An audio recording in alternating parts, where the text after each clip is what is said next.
অন্তর্বর্তীকালীন সরকার দায়িত্ব নেয়ার পরই নানা দাবিতে সরব রাজধানী। মন্ত্রণালয় সহ বিভিন্ন সংস্থা, চুক্তিভিত্তিক কর্মচারী কিংবা শিক্ষার্থীরা নেমেছে রাজপথে।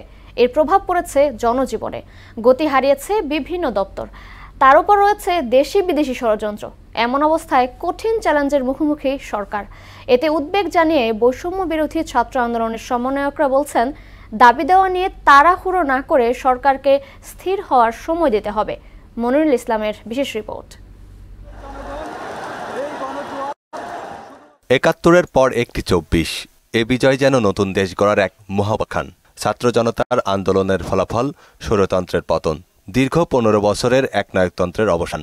জাতির ক্রান্তিলগ্নে ছাত্র জনতার ডাকে সাড়া দিয়ে অনিয়মে জর্জরিত দেশের দায়িত্ব নেন শান্তিতে নোবেলজয়ী বিশ্বনন্দিত অর্থনীতিবিদ ডক্টর মোহাম্মদ ইউনূস।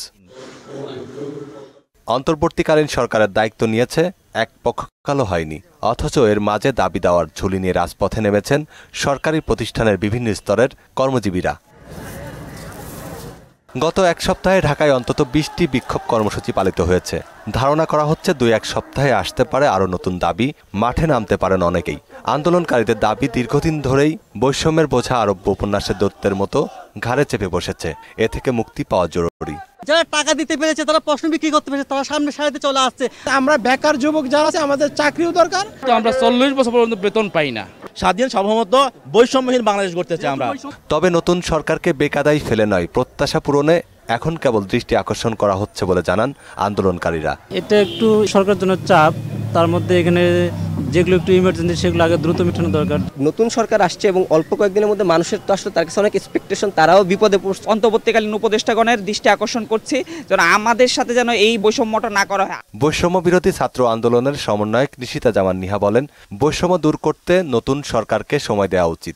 আমরা যদি অধৈর্য হয়ে আমরা মনে করি যে এখনই সবকিছু সমাধান হয়ে যাবে, সেটি তো আসলে সম্ভব না।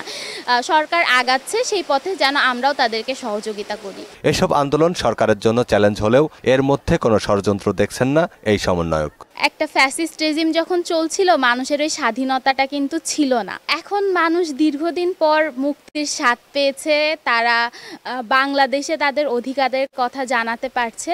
তো এটিকে আসলে আমি পজিটিভভাবেই দেখছি। রাজপথে আন্দোলন না করে সরকারের সঙ্গে বসার আহ্বান জানান ডাকসুর সাবেক ভিপি নুরুল হক। অন্তত ১৫-২০টা দিন সরকারকে একটু সময় দেন, যার যার মন্ত্রণালয়টা একটু বুঝে উঠুক।